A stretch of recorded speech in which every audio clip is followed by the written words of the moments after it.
இன்றைக்கி வெட்னஸ்டே பாப்பாவுக்கு வந்து இன்றைக்கி மீன் கொடுக்கலான்னு டிசைட் பண்ணோம். ஓகே, லஞ்சுக்கு நம்மளும் இன்றைக்கி மீனே சமைச்சிடலாம் அப்படின்னு சொல்லிட்டு காலையிலே போய் மீன் எடுத்துகிட்டு வந்தாச்சு. இந்த குழம்பு வந்து வைக்கிறது ரொம்ப ஈஸி. 1/2 ஹவரில் ரெடி பண்ணிடலாம். எதுவுமே நம்ம வதக்க வேண்டாம்.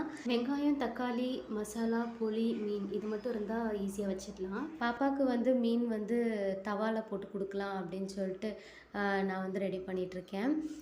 குருமிளகு, சீரகம், மஞ்சத்தூள், உப்பு அண்டு ஒரு பல் பூண்டு, நாங்கள் போட்ட மசாலாவில் கொஞ்சம் எல்லாம் போட்டு அவளுக்கு கொஞ்சம் தடவிட்டுருக்கேன்.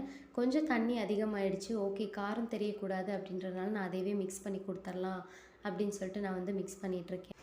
9 மந்த்ஸுக்கு மேலே மெர்க்குரி லெவல் கம்மியாக இருக்க மீன் வந்து குழந்தைங்களுக்கு கொடுக்கலாம். குழம்பும் ரெடி ஆகிடுச்சு. நாங்களும் சாப்பிட்டுட்டோம். பாப்பாவுக்கும் கொடுத்தாச்சு. இன்றைக்கி மீஷோலேருந்து ஒரு சில பொருட்கள்லாம் வந்துருந்துச்சு. அதோட ஃபுல் வீடியோ பார்க்கணும் அப்படின்னா கீழே டிஸ்கிரிப்ஷனில் கொடுத்துருக்கேன். மறக்காமல் போய் செக் பண்ணி பாருங்கள்.